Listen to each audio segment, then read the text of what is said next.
cứ chỉ đam đến là dương mình chấp đam cắt mày vía hay bọn ôm chỉ cả có lúc mơ sân kê từ lưỡi chụp ca từ đến thì dương mình ai chờ để không được đợi bữa sáng dương mình ai ao vì ali smart năng về cái nhưng trời mình smart tiếp tiếp bọc và smart đắng ao vì tiếp dạng chân tài bị tật bị đầy thế tầm bấy chụp rõ còn ao mình lục hồ chí từ không ô bạc và hay cái này dân tục của buồn đấy cho nên đam tới mọi chuyện buồn đấy vì mình miền phò bạc phò đó là oxygen chỉ môi việc lại smart vừa vì mình luôn tục đấy chẳng cái này dân sản được bệnh đấy cứ dư ai dư ai tục về bạn tại vì lớn nó như thời gian cắt và hãy ham đại khát mình ở pra tham sầm lập smart đấy nông rồi đâu có xả cuối tham sầm lập smart cái trái trên chụp pì miền thuộc hệ tham sầm lập smart khang này slack dương sầm lập này slack đấy miền thuộc hệ smart sầm lập là hồ tây đỏ cồn cana than ở phía đây dương chấm rễ dương mình ai pra tham sầm lập smart bài trí lẽ cana sầm lập đỏ cồn smart đấy cana dương pra bài đấy về để miền tập liền máu chiết tham nó vì能จับมันโตtập ប្រព័ន្ធឬត្រេនគឺពិសេសគឺរឹសស្បាយកាលណាប៉ះដល់ប្រព័ន្ធឬត្រេនឬស្បាយដើមត្រេនរបស់យើងបំពន់ទៅវាអត់លូតលាស់ទេវាអត់ខៀវល្អវាអត់ខ្ចីល្អវាអត់ចេញទៅទេបាទនឹងគឺសំខាន់ហើយបញ្ហាស្មៅมันអាចឲ្យវែងទៀតកាលណាវែងជាឱកាសមួយសម្រាប់ឲ្យពពួកសត្វល្អិតវាឈប់កោននៅទៅហ្នឹងវាស៊ីលើត្រួយត្រេនរបស់យើងបាទហើយចំពោះរដូវវស្សាដើម្បីទប់ទល់ជាមួយនឹងសត្វល្អិតដែលស៊ីត្រួយរបស់ត្រេនលោកអ្នកត្រូវការប្រើថ្នាំសម្រាប់បាញ់ការពារវាហ្នឹងរៀងរាល់5ថ្ងៃ4ទៅ5ថ្ងៃយើងត្រូវការប្រើវាម្ដងទើបវាអាចទប់ទល់បានតែបើយើងហ៊ានទុកកន្លះខែគឺមានន័យថាសត្វខ្ញងសត្វមេអំបៅសត្វកណ្ដូបជាមួយសត្វចង្រិតហ្នឹងវាស៊ីត្រួយនឹងដាច់បាទអញ្ចឹងចំពោះអញ្ចឹងយើងនឹងបន្តទៅទៀតអំពីបាទតាមត្រេនអញ្ចឹងដើម្បីយើងកាត់មេត្រេនតែយើងកាត់ឲ្យវាណាបាទអញ្ចឹងដំបូងយើងចាប់តាមវែកទៅយើងវែកទៅចូលទៅបាទយើងវែកទៅទៀតយើងចាប់តាមកាត់ពីណាគឺយើងកាត់ពីចំណុចយ៉ាងណាណាដែលមានមេអត់ទៅគឺខាងផ្នែកក្នុងនេះគឺមានមេថ្ងៃនេះគឺកាត់ចាំកាត់ផ្នែកចូលទៅអត់ដែរនេះគឺជាចំណុចមួយដែលយើងចាប់តាមកាត់វាកាត់វាទៅមិនចូលទៅចាប់តាមជាចំណុចទី1ដែលយើងត្រូវកាត់មិនដែលយើងកាត់ពីដើមឆ្នាំហ្នឹងទៅឥឡូវវាដកហើយទៅយើងកាត់អត់មានពេកទេអត់កាត់វាអស់ម្ដង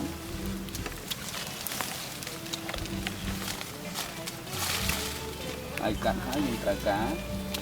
ឬវាយកចេញឲ្យឆ្ងាយពីគល់ហើយដែលបានរើចេញយកឆ្ងាយពីគល់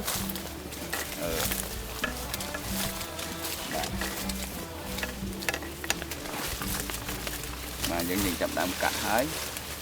ចូលដល់ដំណាក់កាលមួយទៀតយើងកាត់មែកវានេះមែកតូច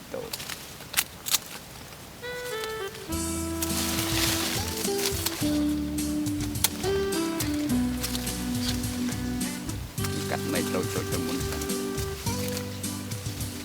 នេះមែកតូចហ្នឹងយើងត្រូវការកាត់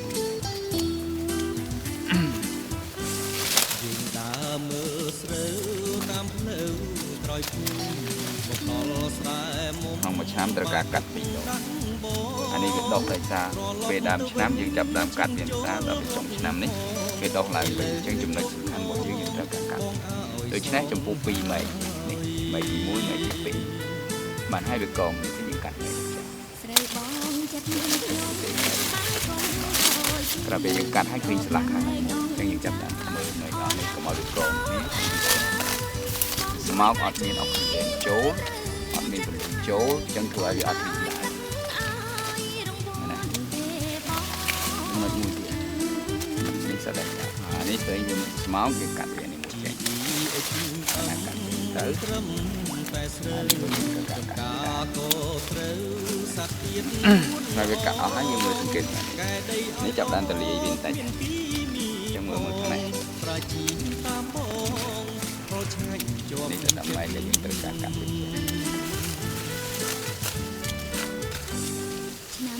ចេះយើងត្រូវការកាត់វិញ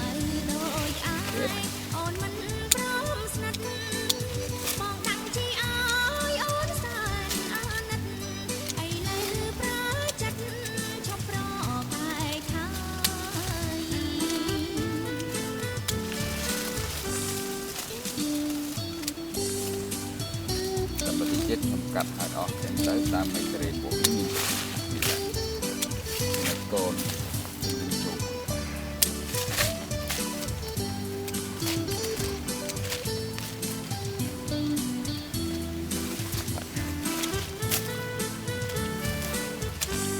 យើងដើរមើលស្រូវតាមផ្លូវក្រោយភូមិដល់ស្រែមុំបាច់ទឹកដាំងបងត្រឡប់ទៅវិញ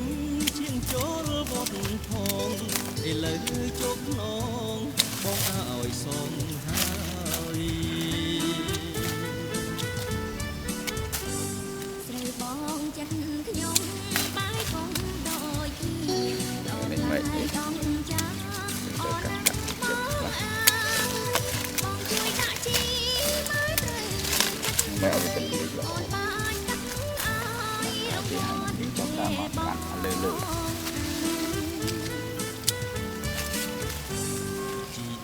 GEHM មិនត្រឹមតែស្រូវចំការក៏ត្រូវសត្វទៀតនួនល្អងម៉ែទីដីឲ្យល្អ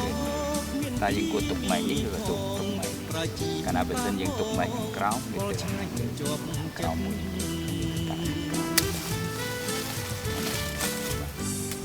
កាត់ក្រោមហើយនេះអាម៉ែកង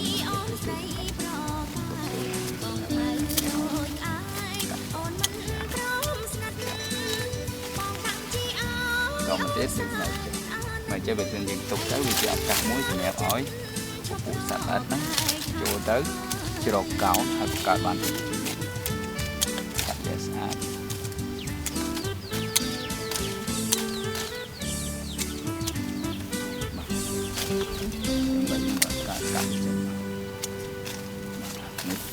កាត់ទៅឃើញវាស្មើល្អចំណុចមួយទៀតមើលផ្នែកខាងនេះមើលម្ដុំនៅក្នុងនេះវាជាឱកាសមួយសម្រាប់ឲ្យសត្វល្អិតនេះយើងកាត់វាកាត់វាចេញអស់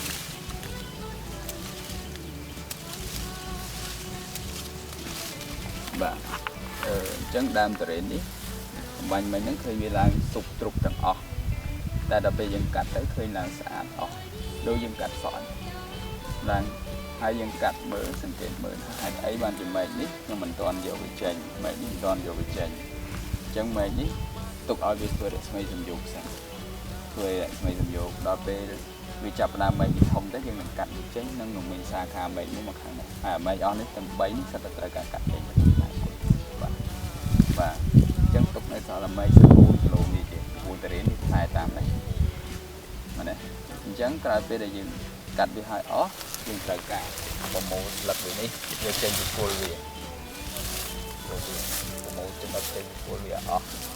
ព្រោះនៅក្នុងនេះគឺជារដូវវស្សាកាលណារដូវវស្សាយើងអាចទុកឲ្យមានស្លឹកស្មៅគ្របនៅលើដីនេះទេជាហេតុធ្វើឲ្យវាបាត់បង់ការធ្វើរស្មីសំយោគហើយវាអាចអាលំទឹកភ្លៀងដោយសាររំពុះវាអត់ទាន់បាទរំពុះអត់ទាន់អញ្ចឹងក្រោយពេលដែលយើងកាត់ហើយយើងត្រូវការលាបពីបាទយើងត្រូវការលាបចំណុចដែលលាបមែកណាដែលធំជាងគេយើងចាប់ដើមលាបមុនណាយើងលាបវាមកបាទណាមែកយើងលាបវាតមកទៀតឃើញស្រឡះអស់អាតូចហ្នឹងក៏ត្រូវការលាបដែរបើយើងមិនលាបវាជាចំណុចមួយបង្ករោគដែរក៏ធ្វើរោគបាទយើងលាបវាមកបាទមិនចំហនេះត្រូវការលាបវាយើងលាបវាទៅគឺស្អាតល្អដល់ពេលដែលវាចាប់ដើមនេះមកមែកមួយនេះក៏អនាគតក៏យើងអាចកាត់វាចោលដែរបាទតែមានយើងលាបវាបាទ ចឹងយើងលាបវាឲ្យសព្វល្អតែម្ដងចឹង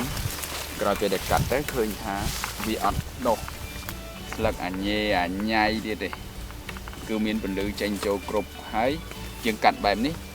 3ខែឬក៏6ខែក្រោយមែកនេះធំលឿនណាស់គឺវាអត់ត្រូវបានចំណាយធម្មពលឬមួយក៏ចំណីអាហារទៅលើមែកតូចទៀតបាទអញ្ចឹងការកាត់មែកតរ៉េនគឺយើងត្រូវកាត់វាឲ្យសព្វល្អកាត់ឲ្យអស់ហើយការលាបថ្នាំហ្នឹងក៏ត្រូវការលាបវាឲ្យសព្វដែរជៀសវាងមានតបៅព្រោះខែភ្លៀងកាលណាតបៅវាមានឱកាសមួយសម្រាប់មេរោគចូលលឿនណាអាចលាបវាមកកន្លែងណាដែលមានលាបមកលើកលែងតែតូចបំផុតទេដែលយើងមិនអាចយើងរកមិនឃើញទៅក៏យើងជប់លាបទៅតែនេះយើងអាចលាបវា